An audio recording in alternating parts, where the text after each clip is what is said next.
আখিরাতে বিচারের মুখোমুখি হওয়া থেকে বাঁচতে আজ আমরা তিনটি আমলের কথা আপনাদের সঙ্গে শেয়ার করতে চাই। মোহতারাম হাজরিন, আল্লাহর কাছে একজন ঈমানদারের দুনিয়াতে সবচেয়ে বড় চাওয়া হলো সুখে শান্তিতে দুনিয়ার জীবনটা পার করতে পারা, আর আখিরাতে আল্লাহর কাছে সবচেয়ে বড় চাওয়া হলো আল্লাহ তাআলা যেন আমাদের গুনাহগুলো মাফ করে আমাদেরকে পরিচ্ছন্ন করে দেন, মুক্ত করে দেন, আমরা যেন আখিরাতে নাজাত পেয়ে যাই, আল্লাহ যেন আমাদের মাফ করে জান্নাত দিয়ে দেন। এটা হলো আখিরাতে একজন ঈমানদারের সবচেয়ে বড় চাওয়া। দুনিয়াতে ঈমানদারের সবচেয়ে বড় মুসিবতের বিষয় যেটা তার আখিরাতকে ধ্বংস করতে পারে তা হলো তার পাপাচার, অপরাধগুলো, গুনাহগুলো। আমরা যে আল্লাহর নাফরমানি করি, আমরা যে আল্লাহর অবাধ্য হই, আল্লাহর নির্দেশগুলোকে লঙ্ঘন করি, আল্লাহর নিষেধাজ্ঞাগুলোকে অমান্য করি, এটার কারণে আমাদের আমল নামায় যে গুনাহ জমা হচ্ছে, আখিরাতে আমাদের সেই গুনাহগুলো হবে আমাদের সবচেয়ে বড় বিপদের কারণ। আল্লাহ রাব্বুল আলামিন আমাদের সবাইকে জীবদ্দশাতেই প্রতিটা পাপ, প্রতিটা অপরাধ, প্রতিটা গুনাহ এটা আল্লাহর কাছ থেকে মাপ পাইয়ে আল্লাহর কাছ থেকে এগুলোকে ক্ষমা করার পর তারপর দুনিয়া থেকে যাওয়ার তৌফিক দান করুন। বাবারা, দুনিয়া থেকে গুনার বোঝা যদি মাথায় নিয়ে যায় আর আখিরাতে আল্লাহ যদি এই পাপ অপরাধগুলো বিচারের মুখোমুখি করেন, শাস্তি তো পরের কথা, শুধু বিচারের মুখোমুখি যদি করা হয়, শুধু যদি জিজ্ঞাসাবাদের মুখোমুখি করা হয়, কিয়ামতের ভয়াবহতম দিনে পরিস্থিতি কেমন হতে পারে। দুনিয়ার বিভিন্ন মানুষ যখন অপরাধ করে তার যখন বিচার হয়, এমনকি অনেক মানুষ নিরপরাধ থাকা সত্ত্বেও অভিযুক্ত হয়ে তার বিচার হয়, বিচারের কাঠগড়ায় যখন মানুষ দাঁড়ায়, তার বিচারে কি হবে, তিনি কি খালাস পাবেন না শাস্তি হবে সেটা পরের বিষয়। কিন্তু একজন মানুষ যখন গ্রেপ্তার হয়, একজন মানুষ যখন আসামি হয়ে হাত কড়া পরে ডান্ডা বেড়ি পরিয়ে বাবা নানাভাবে তাকে যখন আদালতে উপস্থাপন করা হয় এবং বিচারের ট্রায়াল চলে, কত বড় হ্যাসেল হয়, কত বড় পেরেশানি হয়, কত বড় কষ্ট হয়, কত বড় আযাব হয়। ভাইরা আমার, দুনিয়ার এই বিচারে আমাদেরকে সহযোগিতা করার জন্য আইনজীবী থাকে, উকিল থাকে, আত্মীয় স্বজন থাকে, টাকা পয়সা থাকে, বিচারককে ম্যানেজ করার লোক থাকে, দলিল আদিল্লা পেশ করার ব্যাপার স্যাপার থাকে, বিচারের চোখে ফাঁকি দেওয়ার কোন রাস্তা থাকে, আরো কত উপায় থাকে। এরপরও যদি কেউ মামলা মোকদ্দমার পেছে পড়ে যায়, গ্রেপ্তার হয়ে যায়, বিচারের মুখোমুখি হয়, তাহলে তার পেরেশানির কোনো শেষ থাকে? বাবারা, কিয়ামতের ময়দানে যখন আমরা আসামি হয়ে উঠব, তখন আল্লাহ রাব্বুল আলামিনের সামনে ওই আদালতে কেউ ওকালতি করার সাহস পাবে? কোনো ওকালতি চলবে না ভাই। উকিলরাই এনওসি করতে শেষ হয়ে যাবে। দুনিয়ার উকিলরা যে টাকা খায়া মামলার মোড় ঘুরাই দিছি, মিথ্যা সাক্ষী দাঁড় করাইছি, এটা করছি সেটা করছি, বিচারক ম্যানেজ করছি, অন্যায় করছি, অপরাধ করছি, হাজার গুনাহ। আল্লাহর কাছে কোন উকিলের ওকালতি চলবে না ভাই, কোন উকিলের ওকালতি চলবে না। আত্মীয় স্বজনও কেউ আপনার পাশে দাঁড়াবার মতো থাকবে না। সেই বিচারের সময় আপনি কোনোভাবে বিচারকে প্রভাবিত করার মামু খালু দিয়ে, হাই হ্যালো দিয়ে, কোনোভাবে টাকা পয়সা দিয়ে আপনি আল্লাহ রাব্বুল আলামিনকে কোনোভাবে ইনসাফ থেকে এক চুল পরিমাণ সরাতে পারবেন? ওমা রব্বুকা বিযাল্লামিল লিল আবিদ। আপনার রব, আমার রব, তিনি বান্দার প্রতি কোনো জুলুম করবেন না। ভাইয়েরা, বাবারা, সবাইকে যার যার প্রাপ্য বুঝিয়ে দিবেন, প্রত্যেকটা মানুষকে। সেই ভয়াবহতম দিনে বিচারের যখন মুখোমুখি হবে, বিচারের অপেক্ষায় যে কষ্ট থাকবে, বিচারের অপেক্ষায় যে যন্ত্রণা থাকবে, সূর্য মাথার একেবারে কাছাকাছি থাকবে, বিচার কার্য এখনো শুরু হচ্ছে না কেন, সেজন্য স্থির হবে মানুষ, হাহাকার করবে, নবীদের কাছে কাছে যাবে, আমাদের প্রিয় নবী সাল্লাল্লাহু আলাইহি সাল্লামের কাছে যাবে, তিনি সিজদায় পড়ে যাবেন, আল্লাহর কাছে সুপারিশ করবেন বিচার করার, আল্লাহ বিচার শুরু করবেন। এটা হলো বিচারের শুরু। এরপরে বিচারের শেষ কি, তার বিবরণ গোটা কোরআন জুড়ে আছে, গোটা হাদিস জুড়ে আছে। আখিরাতের কাঠগড়ার আসামি যদি আমরা কেউ হয়ে যাই, তাহলে আর রক্ষা নেই ভাইরা। যে শাস্তি, যে কষ্ট, যে যন্ত্রণা, যে আযাব, আল্লাহ রাব্বুল আলামিন সে আযাব থেকে আমাদের সবাইকে মুক্তি নসিব করুন। এই জন্য ভাইরা, দুনিয়ার জিন্দেগিতে তওবা ইস্তেগফার করে আল্লাহর কাছ থেকে নিজের পাপ গুনাহগুলোকে মাফ করিয়ে নিয়ে তারপরে দুনিয়া থেকে যাওয়ার চেষ্টা করতে হবে। এই জন্য ঈমানদার পাপ হতে পারে, কিন্তু তওবা করতে দেরি করবে না, কারণ সে জানে গুনাহকে আমলনামা থেকে, নিজের হিসাবের খাতা থেকে পাপকে মুছে দেওয়ার জন্য যে রিমুভার আছে, সেটা হলো একমাত্র তওবা এবং ইস্তেগফার।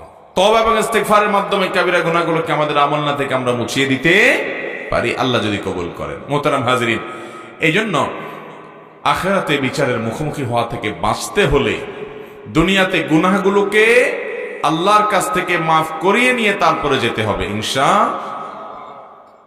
গুনাহগুলা মাফ করে যাওয়ার চেষ্টা করবো তো ইনশাআল্লাহ। এই জন্য বাবারা, ভাইয়েরা, নবী করিম সাল্লাল্লাহু আলাইহি ওয়াসাল্লাম কত আমল আমাদেরকে শিখিয়েছেন, কত আমল। তিনি আমাদের প্রতি রউফ ছিলেন, তিনি আমাদের প্রতি অনেক দয়ালু মায়ালু ছিলেন। আমাদের প্রিয় নবী সাল্লাল্লাহু আলাইহি ওয়াসাল্লাম আল্লাহর কাছ থেকে প্রাপ্ত ওহীর ভিত্তিতে তিনি আমাদেরকে প্রতিনিয়ত পথ নির্দেশ করে গেছেন, কিভাবে গুনাহগুলো সব মাফ করায় তারপরে যেতে পারবো, যে আল্লাহর কাঠগড়ার আসামি হতে হবে না, বা সেখানে খুব বেশি হ্যাঁচেল পোহাতে হবে না। এই জন্য বহু আমল শিখাই দিয়ে গেছেন। সকালে সাইয়্যিদুল ইস্তেগফার করবেন, সন্ধ্যা সাইয়্যিদুল ইস্তেগফার পড়বেন, দিনের ভিতরে বহুবার ইস্তেগফার পড়তে থাকবেন, অনবরত আল্লাহর কাছে মাফ চাইতে থাকবেন।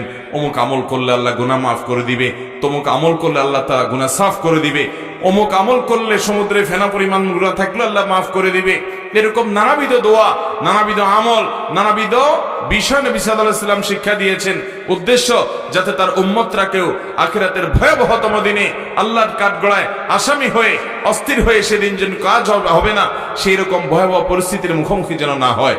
আমরা সেরকম পরিস্থিতি থেকে বাঁচার জন্য চেষ্টা করব ইনশাআল্লাহ।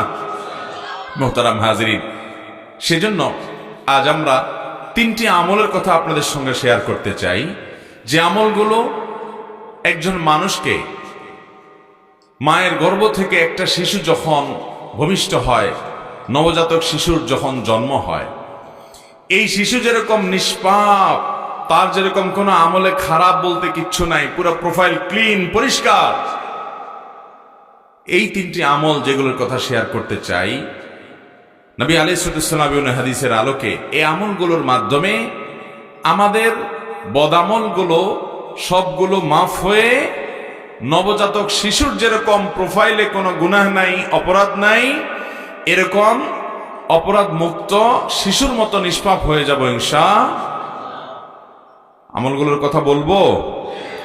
মুহতারাম হাজিরিন, শিশুর মতো নিষ্পাপ হওয়ার মতো আমলগুলোর ভিতরে সর্বপ্রথম আমল, যে আমলের মাধ্যমে আপনি নবজাতক শিশুর মতো নিষ্পাপ হতে পারবেন, সে আমলটি হলো বিশেষ যে শর্ত শারায়াত আল্লাহ তাআলা হজের ব্যাপারে দিয়েছেন, সে সকল শর্তগুলোকে পূরণ করে আপনি যদি হজ করতে পারেন, তাহলে সহিহ মুসলিমের হাদিসের বর্ণনা অনুযায়ী আল্লাহ তাআলা এই ফজিলত আপনাকে দান করবেন। নবী আলাইহিস সালাম বলেছেন, মান হাজ্জা হাযাল বাইত ফালাম ইয়ারফুস ওয়ালাম ইয়াফসুক রাজাআ কায়াউমি ওয়ালাদাতহু উম্মুহ। যদি কেউ বাইতুল্লাহর হজ করে এবং বাইতুল্লাহর হজ করে হজ করতে গিয়ে কোনো প্রকার নারী গঠিত গুনাহ করে না, স্ত্রী সহবাস করে না, যৌনতা সংশ্লিষ্ট কোনো অপরাধে জড়ায় না, নিজেকে হেফাজত করে কন্ট্রোল করে এবং অন্য কোনো পাপ অপরাধ করে না হজের পুরো সময় জুড়ে, পুরো সফর জুড়ে, পুরো মৌসুম জুড়ে, হজের এই সময় হজ করতে গেছে, যৌনতা সংশ্লিষ্ট অপরাধ করে নাই, স্ত্রী সহবাস করে নাই, সেক্সুয়াল যে গুনাহ আছে সেগুলো থেকে বেঁচে থেকেছে, নিজেকে নিয়ন্ত্রণ করেছে, এবং যে কোনো অপরাধ এবং পাপাচার যেটা হজ করা অবস্থায় বিশেষভাবে নিষিদ্ধ, অন্য সময় তো নিষিদ্ধ আছেই, হজের সময় বিশেষভাবে নিষিদ্ধ, এরকম কোন গুনাহ থেকে সে নিজেকে বাঁচিয়ে রাখতে পেরেছে। এইভাবে যদি কেউ হজ করতে পারে, তাহলে সেই হাজী সাহেব হজ করে যখন ফিরে আসবে, তখন সে দুনিয়াতে, তার দেশে, তার মাটিতে যখন সে ফিরে আসবে মক্কা থেকে,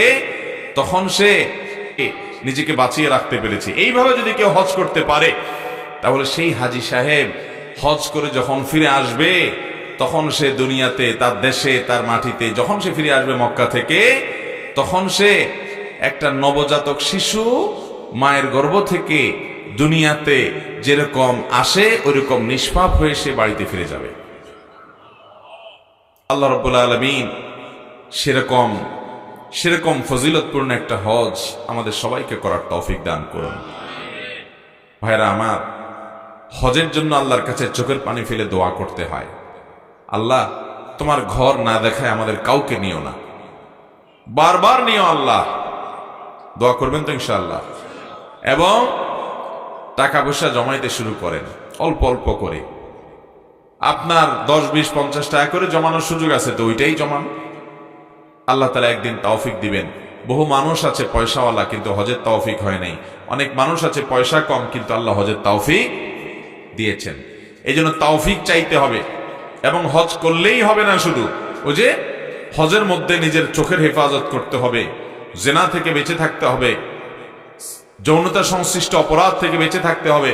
বিশেষ করে হাদিস এবং আয়াতে যেটি বোঝানো হয়েছে যে যদি কেউ স্বামী স্ত্রী সহকারে যায়, তাহলে নির্দিষ্ট যে সময়ে স্ত্রীর সাথে শারীরিক সম্পর্ক করা নিষিদ্ধ, সেখান থেকে বেঁচে থাকতে হবে। এক কথায় রফাস থেকে বেঁচে থাকবে এবং যে কোনো গুনাহ থেকে বেঁচে থাকবে, ফুসুক এবং ফাসিকি কাজ থেকে বেঁচে থাকবে।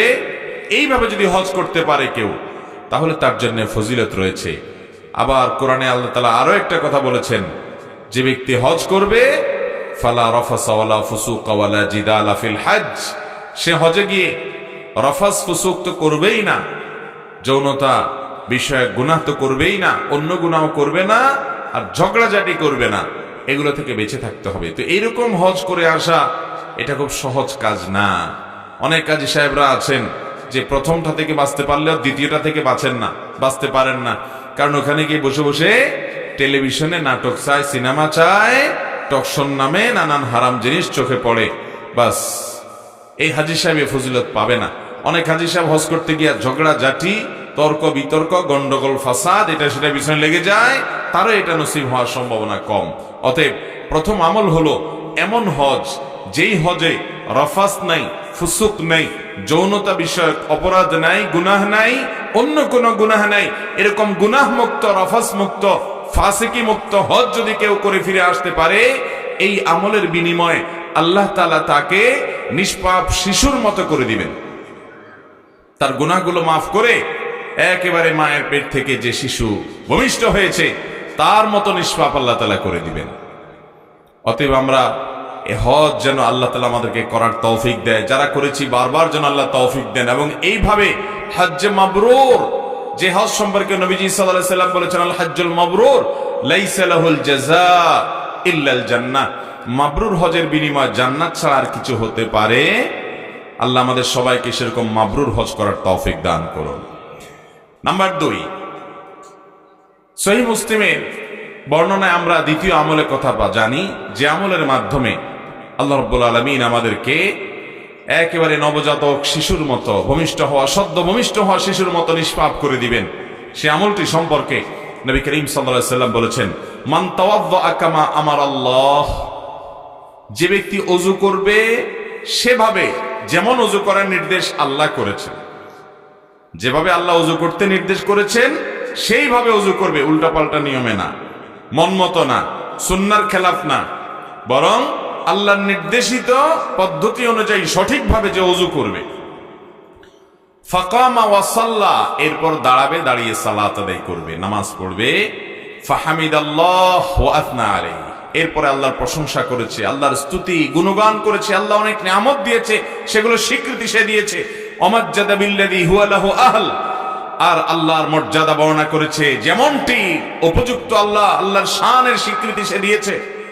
ওয়াফাররাগা লাহু কলবাহ, এবং এরপর তার অন্তরটাকে মুক্ত করেছে, শুধু আল্লাহকে অন্তরে স্থান দিয়ে দুনিয়ার মোহ, লোভ, লালসা পাপের প্রতি আকর্ষণ, এগুলো থেকে অন্তরকে পরিচ্ছন্ন করে আল্লাহ রাব্বুল আলামিনকে অন্তরে স্থান দিয়েছে, অর্থাৎ আল্লাহর স্মরণকে অন্তরে স্থান দিয়েছে, আল্লাহর আনুগত্যকে অন্তরে বসিয়ে নিয়েছে। সালাতের পর আল্লাহর প্রশংসা করে এইভাবে যদি কেউ আল্লাহ রাব্বুল আলামিনের কাছে সারেন্ডার করে, অন্তরে আল্লাহকে স্মরণ করে, কারণ আকিমিস সালাতা লিযিকরি, আল্লাহ বলেছেন সালাত কায়েম করো আমার জিকিরের জন্য। এভাবে যদি কেউ করে তাহলে জিকির, ওযুটা করবে যথাযথভাবে যেমন আল্লাহ নির্দেশ করেছেন, এরপরে দাঁড়িয়ে সালাত আদায় করবে সুন্দরভাবে, তারপর আল্লাহর প্রশংসা, গুণকীর্তন, আল্লাহর মর্যাদার বর্ণনা, এরপর নিজের অন্তরটাকে আল্লাহর জন্য খালি করে আল্লাহর স্মরণ অন্তরে এনে যে ব্যক্তি মাশগুল হবে জিকিরে, নবী করিম সাল্লাল্লাহু আলাইহি সাল্লাম বলেছেন সহিহ মুসলিমের বর্ণনা অনুযায়ী, এই ব্যক্তির এই কাজ করার পর তাকে আল্লাহ রাব্বুল আলামিন সদ্য ভূমিষ্ঠ হওয়া শিশুর মতো নিষ্পাপ করে দিবেন। আমলটা করার চেষ্টা করব তো ইনশাআল্লাহ। আমাদের তো আজকাল ওযুরও ঠিক ঠিকানা নাই, নামাজেরও ঠিক ঠিকানা নাই। কোন রকম নামাজটা যদি পড়তে পারি, সালামটা ফিরানো শেষ, মোবাইলের মোনাজাত শুরু, ঠিক না বেঠিক? সালাম ফিরানো শেষ, দুনিয়ার নানা ধান্দার ভিতরে চলে যাই, অথচ নামাজের পরে দোয়া জিকির আছে, আল্লাহর জিকির আছে, এগুলো পড়তে হয়, তাসবিহগুলো পড়তে হয়, দোয়াগুলো পড়তে হয় স্মরণের জন্য, কারণ নামাজের উদ্দেশ্যই হলো আল্লাহর স্মরণ। আর আমাদের নামাজের মধ্যে আল্লাহ ছাড়া আর সবকিছু স্মরণ হয়, ঠিক না বেঠিক? অতএব নামাজটাকে সুন্দর করার চেষ্টা করব তো ইনশাআল্লাহ। এই হাদিসে আপনি লক্ষ্য রাখবেন, ওযুর ব্যাপারে নবী সাল্লাল্লাহু আলাইহি ওয়াসাল্লাম বলেছেন, যে ব্যক্তি আল্লাহ যেভাবে নির্দেশ করেছেন সেভাবে ওযু করে। খেয়াল করেন, তাহলে ওযুর মধ্যে বোঝা গেছে কি আছে? ভেজাল। ওযু নিয়ে খুব একটা আলোচনা হয় না। আমরা নামাজ নিয়ে অনেক কথা কম বেশি শুনি, কিন্তু ওযু নিয়ে কথা শুনি না, যে ওযুর মধ্যে আবার ভেজাল কি। আমরা মনে করি হাত দিলাম, মুখ দিলাম, কুলি করলাম, নাকে পানি দিলাম, মাথা মাসা করলাম, পাও দিলাম, ওযু হয়ে গেল, ঠিক আছে। তো এখানে আবার ঝামেলার জায়গাটা কোথায়? ইউটিউবে আমাদের একটা ভিডিও আছে বেশ 40-50 মিনিটের, ওযুতে যে ভুলগুলো হয়তো আপনিও করেন, ওইটা শুনে নিতে পারেন। আমরা ওইটা ইনশাআল্লাহ পরবর্তীতে অন্য কোথাও আলোচনা করব। শুধুমাত্র মোটা দাগে একটা কথা বলে রাখি, নবী করিম সাল্লাল্লাহু আলাইহি সাল্লাম আমাদেরকে ওযুর যত ফজিলত শুনাইছেন, ওযুর যত কি শুনাইছেন? ফজিলত, যে ওযুর লাভ, মর্যাদা শুনাইছেন, তার সবগুলো হাদিসেই আমরা একটা শব্দ দেখি, সেটা হলো ইসবাগুল ওযু। নবী করিম সাল্লাল্লাহু আলাইহি সাল্লাম বলেছেন আসবিগুল ওযু, আয় আকমিলু, তোমরা ওযুকে পরিপূর্ণভাবে করো, সুন্দরভাবে করো, ঠিকঠাক ভাবে করো। ওযুর ইসবাগ করতে বলা হয়েছে, অর্থাৎ ওযুকে ভালোভাবে করতে বলা হয়েছে। এখন আমি যদি ওযু আবার ভালোভাবে ছাড়া মন্দভাবে কিভাবে করে, এটা যদি বিবরণ দিতে যাই লম্বা সময় চলে যাবে। আমি যদি একটা ছোট্ট উপমা দেই, ওযুতে যে পরিমাণ পানি অপচয়, আমরা টেপে যখন ওযু করি যে পরিমাণ পানি অপচয় করি, শুধু এটার হিসাব দিলেই কিয়ামতের ময়দানে যদি এটা হিসাব দেওয়া লাগে, তাহলে আর কিছু লাগবে না ধরা খাওয়ার জন্য। টেপ ছেড়ে যে পরিমাণ পানি ব্যবহার করেন ওযুতে, বড় একটা বালতি রেখে ধরে দেখেন তো কি পরিমাণ পানি হয়। বিশাল এক বালতি দেখা যাবে চলে গেছে একবার ওযু করতে গিয়ে। এই গত উমরার সফরে মদিনাতে একটা মিউজিয়ামে যাওয়ার সুযোগ আমার হয়েছে। সেখানে নবী করিম সাল্লাল্লাহু আলাইহি সাল্লাম যে পাত্রে ওযু করতেন, যে পাত্র দিয়ে গোসল করতেন, ওই রকম পাত্র, হুবহু ওই পাত্র না, ওই পাত্রটা সে যুগের সে পাত্রের সাইজ কি ছিল ওইটা জাদুঘরে রাখা আছে। আমি মোবাইলে ছবিও তুলে নিয়ে আসছি এবং দেখে আমি চিন্তা করলাম, সুবহানাল্লাহ, এরকম একটা পাত্র দিয়ে যদি আজকাল আমাদের কাউকে ওযু করতে দেয়া হয়, বলবে আমার সাথে কি আর কি করতেছেন, এটা দিয়ে কেমনে ওযু করব? অথচ এতটুকু পানি দিয়ে তার ওযু হয়ে যেত। মুহতারাম হাজিরিন, ওযুর ভুল নিয়ে আমরা ভিন্ন একদিন আলোচনা করব, কিন্তু এই হাদিসের ভাষ্য খেয়াল করেন, মান তাওয়াদ্দা কামা আমারাহুল্লাহ কামা আমারাল্লাহ, আল্লাহ তাআলা যেভাবে নির্দেশ করেছেন সেভাবে যে ওযু করে, তাহলে ওযুতে অনেক উল্টাপাল্টা আমাদের হয়। ওযুতে মেসওয়াক করতে হয়। ওযুর একটা গুরুত্বপূর্ণ আমল হলো ওযুতে কি করতে হয়? মেসওয়াক করতে হয়। এটা ওযুর একটা গুরুত্বপূর্ণ সুন্নাহ। যাদের পকেটে মেসওয়াক আছে একটু বাইর করে দেখান তো দেখি, বাইর করেন দেখি। যারা মুসলমান মায়ের পুত বাপের পুত আছেন, মাশাআল্লাহ, এক বাপের পুত পাওয়া গেছে। হ্যাঁ, আর বাকি সব কি মায়ের পুত নাকি? কিরে ভাই, মাশাআল্লাহ, আরেকজন পাওয়া গেছে। আর আছেন ভাই? মেসওয়াক না কলম? এটা মেসওয়াক নেই, ঠিক আছে। আরেকজন আছে, আরো একজন আছে, খুব অল্প কয়েকজন মানুষ আছেন। বাকিদের কি অবস্থা? আপনারা ওযু করেন না? ওযু করেননি?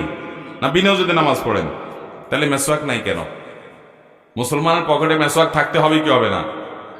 ভাইরা আমার বাসায় সবসময় মেসওয়াক ফ্রিজে রাখা থাকে বাচ্চাদের জন্য, যে কোনো অবস্থাতে মেসওয়াক যাতে মিস না হয় সব সময়। আল্লাহ রাব্বুল আলামিন সুন্দরভাবে, তাহলে মেসওয়াক কেন থাকতে হবে? কারণ উযু করতে হবে। আল্লাহ তাআলা আমাদেরকে সুন্দরভাবে উযু করার তৌফিক দান করুন।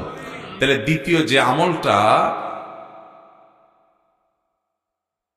মতো নিষ্পাপ করে দিবেন, সমস্ত গুনাহ মাফ করে, সে আমলটা হলো উত্তম রূপে ওযু হবে, এরপর দাঁড়িয়ে নামাজ হবে, আল্লাহর প্রশংসা গুণকীর্তন হবে, আল্লাহর মর্যাদার বর্ণনা হবে, স্বীকারোক্তি দেওয়া হবে। এরপর আল্লাহর জন্য অন্তরটাকে ফারেক করবেন, অন্তরে দুনিয়া সব বের করে দিয়ে শুধু আল্লাহর স্মরণ, আল্লাহর জিকির অন্তরে রাখবেন। ভাইরা আমার, আজকে স্মার্টফোন, এই মোবাইল ফোন আমাদেরকে আল্লাহর জিকির থেকে গাফেল করে দিয়েছে। আমাদের এখন আল্লাহর কথা মনে আসে না, আল্লাহর কথা জিকির করার, স্মরণ করার টাইমও নাই। কারণ অবসর সময়গুলো সব মোবাইলে নিয়ে গেছে। এমনকি টয়লেটে ঢুকে বসে থাকি, তখন আল্লাহর জিকিরও মুখে করা যায় না, ওই টাইমটাও শয়তান দখল করে ফেলছে মোবাইল দিয়ে। ঠিক না ভাই? ঠিক।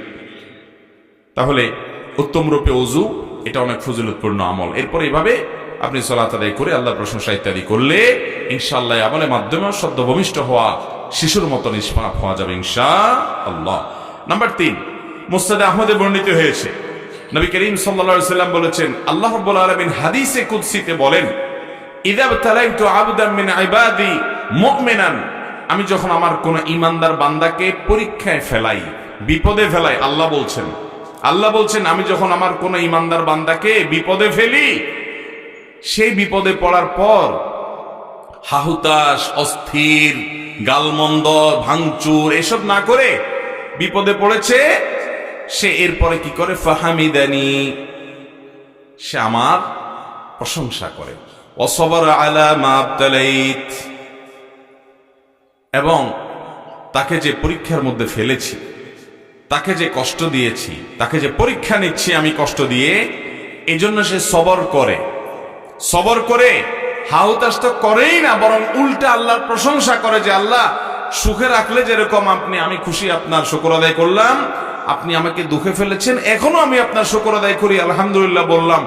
এইরকম যদি কোনো ইমানদার, স্ট্রং মজবুত ইমানওয়ালা, হিম্মতওয়ালা ইমানদার যদি করতে পারে, বলতে পারে, ফাইন্নাহু ইয়াকুমু মিন মাদজাহি যালিক, এইরকম অবস্থান যদি কেউ নিতে পারে, যে বিপদে সে ভেঙে পড়ে না, বরং আল্লাহর উপরে সন্তুষ্ট থাকে, যে আমার আল্লাহ যে হালে রেখেছেন আমি সে হালের উপরে খুশি, আলহামদুলিল্লাহ বলে মেনে নেয়, এই কাজটা করতে পারলে এই লোকটা যখন উঠে, তখন আল্লাহ রাব্বুল আলামিন তার এই সবরের বিনিময়ে তাকে সদ্য ভূমিষ্ঠ হওয়া শিশুর মতো নিষ্পাপ করে দেন। বিপদ আপদ আমাদের জীবনে আসে নাকি আসে না? সবার জীবনেই কম বেশি, কিন্তু কয়জন আছেন বলেন তো, একটা বিপদ আসার পরে হাসি মুখে আল্লাহ শুকর আদায় করছেন? কাজটা কিন্তু খুব সহজ কাজ না, কাজটা অনেক। এই ওয়াজ আপনাকে করতে দিলে আপনি হয়তো আমার চেয়ে তারা ভালো পারেন বা কিছু বলতে পারবেন, কিন্তু যখন বিপদে আমরা পড়ে যাব তখন আমল করতে পারলাম কিনা সেটাই হলো বড় প্রশ্নের বিষয়। আল্লাহ আমাদের সবাইকে সেরকম সবরকারী হওয়ার তৌফিক দান করুন। নামাজি মুসলমান পাবেন, রোজাদার মুসলমান পাবেন, দাড়িয়ালা মুসলমান পাবেন, কিন্তু সবরকারী মুসলমান খুব বেশি পাবেন না। হুলস্থুল, বিশেষ করে বিপদ আপদে ভেঙে পড়ে অনেকে তো আল্লাহর প্রতি নিরাশ হয়ে আল্লাহর প্রতি এমন কথা বলে যে কুফরি কালাম হয়ে যায়, ঈমান থেকে খারিজ হয়ে যায়। মনে রাখবেন, আপনার যে কোনো বিপদ, যে কোনো আপনার জীবনের কষ্ট, এই সবগুলো আল্লাহ তাআলা দেখছেন কি দেখছেন না? আল্লাহর নিয়ন্ত্রণের বাইরে কি কিছু আছে? আল্লাহর নিয়ন্ত্রণের বাইরে কিছু আছে? কিচ্ছু নেই। অতএব আল্লাহ রাব্বুল আলামিনের কাছে নিজেকে সারেন্ডার করতে হবে, সঁপে দিতে হবে, সমর্পণ করতে হবে, তার সামনে নিজেকে উপস্থাপন করতে হবে। বিপদে আবার হাসবেন কিভাবে? আচ্ছা, বিপদে আবার আল্লাহর প্রশংসা করবেন কিভাবে? ধরুন আল্লাহ তাআলা আপনাকে একটা বিপদে ফেলেছেন কি? আপনি কোথাও যাচ্ছেন, রোড অ্যাক্সিডেন্টে আপনার একটা ছেলে দুনিয়া থেকেই চলে গেল। আপনারা কয়েকজন ছিলেন পরিবারের সদস্য, অন্য সবাই বেঁচে আছে, একজন দুনিয়া থেকে চলে গেছেন, বাকি যারা এক দুজন আছেন তাদের কেউ হাত ভাঙছে, কারো পা ভাঙছে, কেউ হয়তো পুরো ভালো আছে, কিছু হয় নাই। এখন কথা হলো যে বিপদ হলে আবার আল্লাহর প্রশংসা কিভাবে করব? আমার ছেলে মারা গেছে, আমি বলবো আল্লাহ আপনার শুকর, এটা কেমনে সম্ভব?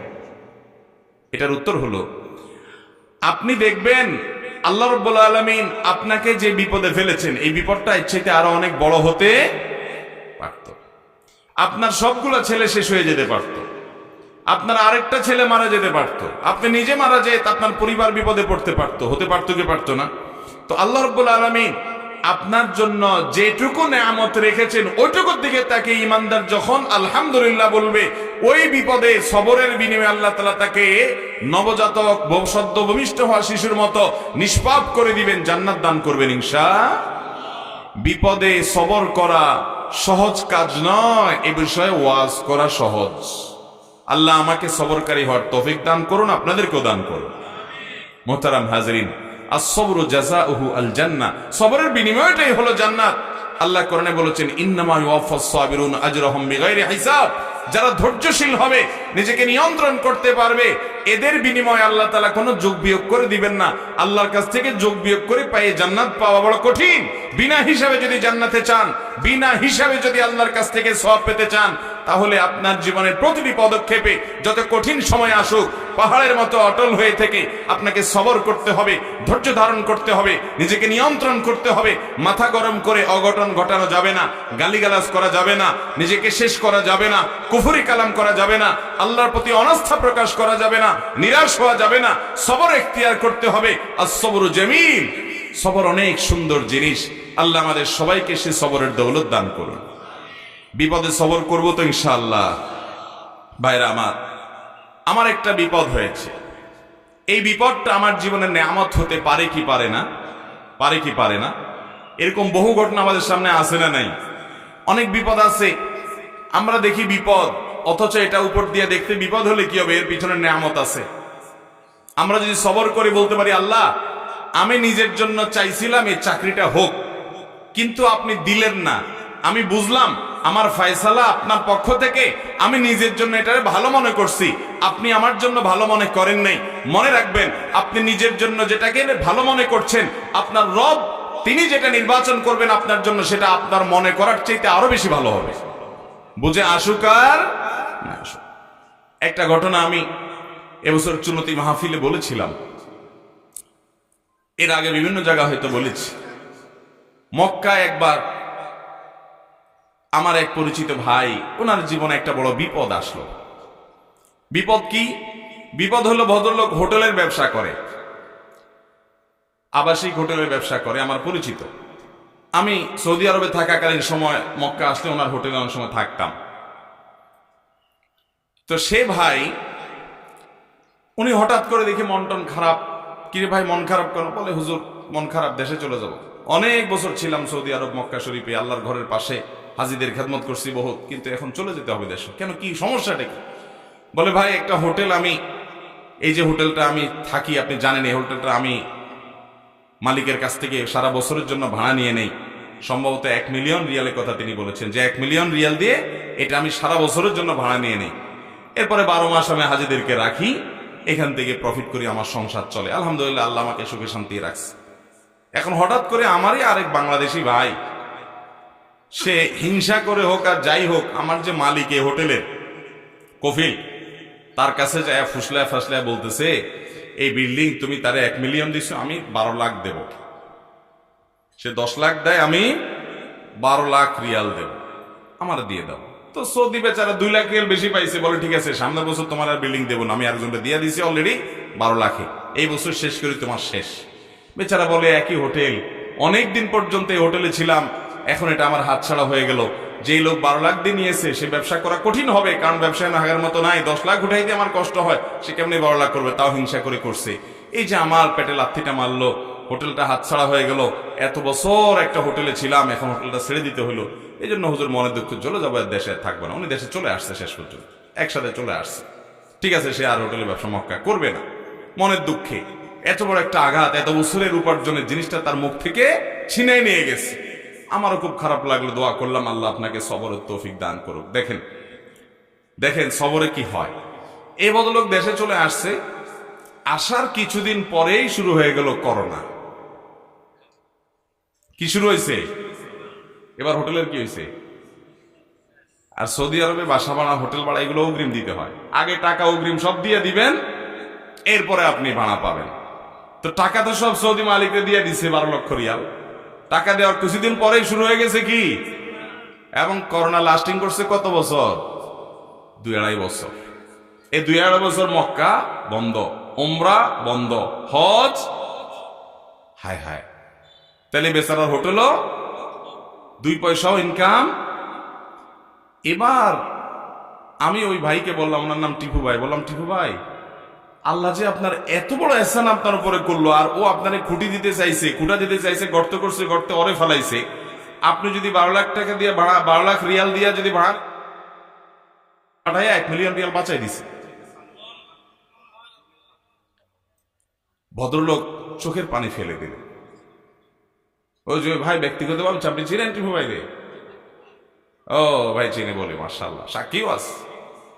আমার জুমা মসজিদে একবার এই ঘটনা বলার পর অদ্ভুত ব্যাপার, ওনার সাথে উনি আমার মসজিদে কোনোদিন আসে নাই। ওই দিন জুমার সময় আমি ঘটনা বলছি, ঘটনা পরে আয়সা দিকে আমার সামনে খাড়া নামাজের পরে, বলে আমি উপরে দোতলা বসে শুনছি আপনি আমার গল্প বলছেন। ভাইরা আমার, এরকম এক ভাইয়ের কথা বলেছি, এরকম শত শত হাজার হাজার মানুষ আমরা আমাদের মধ্যেও আছি, আমরা নিজেরা ফিল করি না। আল্লাহ যদি কোনো বিপদ দেয়, আমি দেখতেছি আমার ক্ষতি, এই ক্ষতির পেছনে আমার কোনো কল্যাণ থাকতে পারে কি পারে না? দুনিয়াতে যদি কোনো কল্যাণ নাও থাকে, আর বিনিময় যদি আল্লাহ কিয়ামত দিন ডাইকা বলে, বান্দা তোরে এতগুলা বিপদ দিছিলাম, তুই অধৈর্য হস নাই, সবর করছস, বিনিময় আজ যা তোরে জান্নাতটা দিয়ে দিলাম। লস প্রজেক্ট না লাভের প্রজেক্ট? ইমানদারের লস হবে। অতএব সবর করবো তো ইনশাআল্লাহ।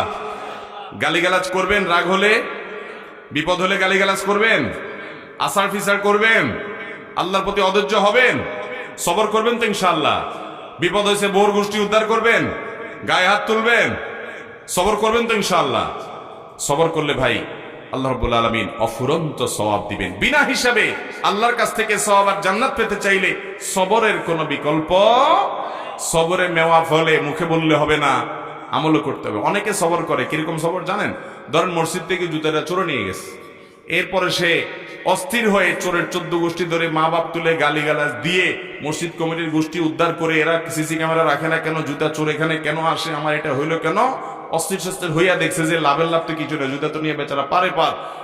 এবার শেষমেশ সব গালিগালাজ এর ভান্ডার শেষ, আর গালি মুখ দিয়ে আসে না, যা ছিল মুখস্থ সব দেওয়া শেষ হয়ে গেছে। এবার বলে যে কি আর করা, আল্লাহ ভরসা, সবর করি। এটা কি সবর হবে? ইন্নামাস সবরু ইনদা সাদমাতিল উলা, নবীজি সাল্লাল্লাহু আলাইহি সাল্লাম বলেছেন সবর হবে প্রথম ধাক্কার সময় নিজেকে নিয়ন্ত্রণ করতে পারলে, ঢোক গিলে ফেলতে পারছেন, নিয়ন্ত্রণ করতে পারছেন, মুখ দিয়ে খারাপ কিছু বাইর হয় না, এর নাম সবর। চেষ্টা করবেন তো ইনশাআল্লাহ, সবর করার চেষ্টা করবেন তো ইনশাআল্লাহ। আল্লাহ আমাদের সবাইকে তৌফিক দান করুন। আবারও বলি, সদ্য ভূমিষ্ঠ হওয়া শিশুর মতো নিষ্পাপ হয়ে যাওয়ার জন্য এমন একটা হজ জীবনে যদি করার তৌফিক হয় ভাই, যে হজে রাফাস নেই, যে হজে ফুসুক নেই, যে হজে যৌনতা সংশ্লিষ্ট গুনাহ নেই, এবং যে হজে কোনো অন্য সাধারণ পাপাচার নাই। অনেক দেশে মেয়েরা আসে, চোখের গুনাহ, জেনা, ব্যভিচার, বিশেষ করে মনের জেনা, চোখের জেনা, এগুলো করার সুযোগ তৈরি হয়, এবং অনেকে অবসর সময়ে গীবত, শিকায়াত, আড্ডা, এটা সেটা করে হজ নষ্ট করে, ঝগড়াঝাটি করে। এগুলো থেকে যদি মুক্ত রেখে হজ করতে পারেন, সেই হজ, এটা হলো প্রথম আমল যেটা আপনাকে সদ্য ভূমিষ্ঠ হওয়া শিশুর মতো আল্লাহর কাছ থেকে মাপ পাইয়ে দিতে সহজ হবে, সহযোগিতা করবের মাধ্যমে আপনি পাবেন। দ্বিতীয়ত হলো ওই যে উত্তম রূপে ওযু করে দাঁড়িয়ে নামাজ পড়ে আল্লাহর প্রশংসা করে, গুণকীর্তন করে, মর্যাদার বর্ণনা করে আল্লাহর জন্য অন্তরটাকে ফারেক করলেন, খালি করলেন, আল্লাহর জিকির এবং স্মরণ করলেন, আল্লাহর সাথে মুনাজাত, আল্লাহর সাথে মনে মনে কথোপকথন করলেন, আল্লাহর দিকে রুজু হলেন, মনোনিবেশ করলেন। এর মাধ্যমে আল্লাহ তাআলা সদ্য ভূমিষ্ঠ হওয়া শিশুর মতো নিষ্পাপ করবেন। আর তৃতীয়ত হলো, আল্লাহ কোনো বিপদ দিয়েছেন, বিপদে আপনি অস্থির না হয়ে বরং উল্টা বলতেছেন, আল্লাহ আপনি সুখ দিয়েছেন, তখন আপনার প্রশংসা করেছি, আপনি আমাকে দেন নাই, আমি তাও আপনার শুকর আদায় করি, আলহামদুলিল্লাহ, আমি তখনও বলছি। দুঃখে আলহামদুলিল্লাহ বলা সোজা কথা না ভাই, চুপচাপ থাকা এটা মোটামুটি যায়, কিন্তু চুপচাপ শুধু না, আল্লাহ দিছে দুঃখ, আমি বলতেছি আল্লাহ আলহামদুলিল্লাহ, শুকর, আমি খুশি, আল্লাহ আমার কোনো দুঃখ নাই, আপনি আমার জন্য যা নির্বাচন করেছেন, আমার নিজের নির্বাচনের চাইতে আপনার নির্বাচন নিশ্চয়ই অনেক বেশি আমার জন্য ফলপ্রসূ, উপকারী হবে, আমি মেনে নিলাম। শুধু তাই নয়, আমি আপনার এই না দেওয়ার কারণে, এই বিপদের কারণে উল্টা বরং আপনার প্রশংসা জ্ঞাপন করছি, এটা অনেক বড় একটা ব্যাপার। এই রকম সবর করতে পারলে আল্লাহ তাআলা সদ্য ভূমিষ্ঠ হওয়া শিশুর মতো নিষ্পাপ করে দেবেন ইনশাআল্লাহ। এর মানে আবার এটা বুঝিয়েন না যে তাহলে তো চুরি ডাকাতি, 2 নম্বর এই টিন চুরি, গম চুরি যা করছি, গীবত শেকায়েত কবিরা গুনাহ যা করছি, ওই যে সুন্দর করে ওযু করে একদিন 2 রাকাত নামাজ পড়লাম, এরপরে এভাবে আল্লাহর দিকে মনোনিবেশ করলাম, সব ভ্যানিশ হয়ে গেল, আবার 6 মাস পরে একবার করলাম, সব ভ্যানিশ হয়ে গেল, এইভাবে প্রসেস করে করে আমি জান্নাতে চললাম লাভ দিয়া। এটা আবার মনে করিয়েন না। কারণ বান্দার হক যদি নষ্ট করেন, ওইটার জন্য মানুষের হক আগে আদায় করতে হবে, এরপরে আল্লাহর কাছ থেকে মাপ পাওয়ার জন্য অন্যান্য আমলগুলো করতে হবে। কথা কি বুঝাতে পারছি? মানুষের হক মেরে থাকলে সেটার প্রায়শ্চিত্ত করার জন্য আপনার সাধারণ কোনো আমল নয়, বরং সেটা ওই ব্যক্তিটা পরিশোধ করে তারপরে এবার আল্লাহর কাছে আপনি মাপও চাইবেন, এসব আমলও করবেন। কারণ তার কাছ থেকে মাপ চাইলে শুধু মাপ হবে না, আপনি কোনো মানুষের হক নষ্ট করলে 2টা গুনাহ হয়।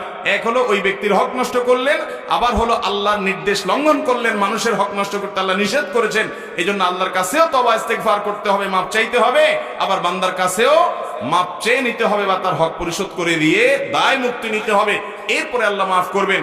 আর যদি কোনো কবিরা গুনাহ, বিশেষ করে শিরক করে থাকেন, বড় কোনো কবিরা গুনাহ করে থাকেন, তাহলে সেক্ষেত্রে সেটার জন্য আল্লাহর কাছে ইস্তেগফার করবেন, ক্ষমা প্রার্থনা করবেন, পাশাপাশি এই সমস্ত আমলগুলো করবেন।